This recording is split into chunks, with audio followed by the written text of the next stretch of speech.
নমস্কার বন্ধুরা, ভালোবাসার রান্নাঘরে সবাইকে স্বাগত জানাই। আজ আমি বানাবো নিরামিষ বাঁধাকপির ঘন্ট।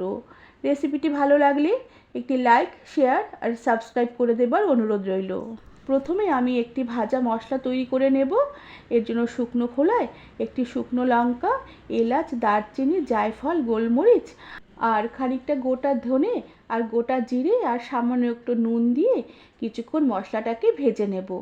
আর মশলার কালার চেঞ্জ হয়ে আসলে মশলাটা নামিয়ে নেব আর ঠান্ডা হয়ে আসলে গুঁড়ো করে রেখে দেব। এরপর আমি কড়াতে কুচনো বাঁধাকপি দিয়ে দিলাম আর তাতে পরিমাণ মতন জল দিয়ে দিলাম আর সামান্য নুন দিয়ে আমি বাঁধাকপিটাকে প্রায় 4 থেকে 5 মিনিটের মতন ভাপিয়ে নেব। এখন অসমের বাঁধাকপি একটু শক্ত হয়, তাই একটু ভালো করে ভাপিয়ে নিলে তা বেশ হজমের সমস্যাও হবে না আর রান্নাটাও তাড়াতাড়ি হবে, খেতেও বেশ ভালো লাগবে। বাঁধাকপি ভাপানো হয়ে গেছে। এবার কপির কড়াটা গ্যাস থেকে নামিয়ে নিয়ে আমি গ্যাসে আরেকটি কড়া বসিয়ে দিলাম আর কড়াতে পরিমাণ মতন তেল গরম করে নিয়ে ডুমো ডুমো করে কেটে রাখা আলু দিয়ে দিলাম, সাথে পরিমাণ মতন নুন আর পরিমাণ মতন হলুদ গুঁড়ো দিয়ে আলুগুলোকে কিছুক্ষণ নেড়ে চেড়ে ভেজে নেব।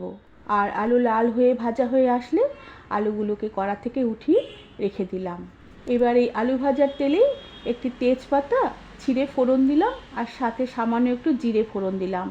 ফোড়ন হয়ে আসলে আমি খানিকটা আদা কুড়িয়ে জলে ভিজিয়ে রেখেছিলাম, সে জল সমেত কোরানো আদা দিয়ে দিলাম।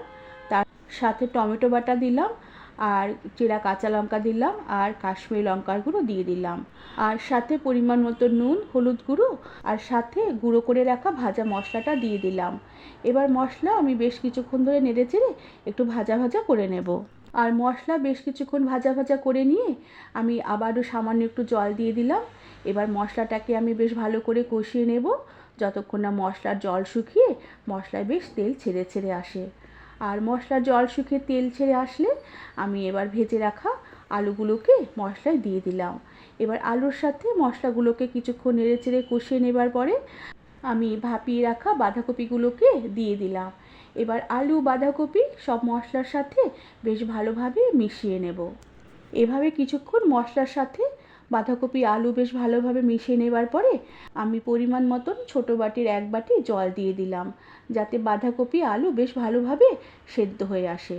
এবার গ্যাসের আঁচ কম করে দিয়ে ঢাকা দিয়ে রেখে প্রায় 7 থেকে 8 মিনিটের মতন রান্না হতে দিলাম।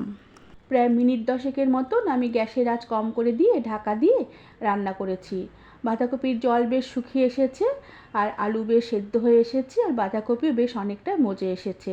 এবার বেশ ভালোভাবে কিছুক্ষণ নেড়ে চেড়ে নিয়ে আমি যাতে তরকারিটা মাখা মাখা হয় তার জন্য সামান্য একটু উষ্ণ গরম দুধের মধ্যে চামচের আগায় করে সামান্য একটু ময়দা গুলে আমি এই বাঁধাকপিতে দিয়ে দিলাম। এতে এই বাঁধাকপির ঘন্টটা বেশ মাখা মাখা হবে আর এর স্বাদও বেশ ভালো লাগবে। সাথে স্বাদের ব্যালেন্সের জন্য সামান্য একটু চিনি দিয়ে দিলাম আর তার সাথে যে ভাজা মশলা করে রেখেছিলাম সে ভাজা মশলার গুঁড়ো খানিকটা দিয়ে দিলাম আর তার সাথে আমি সামান্য একটু ঘি দিয়ে দিলাম।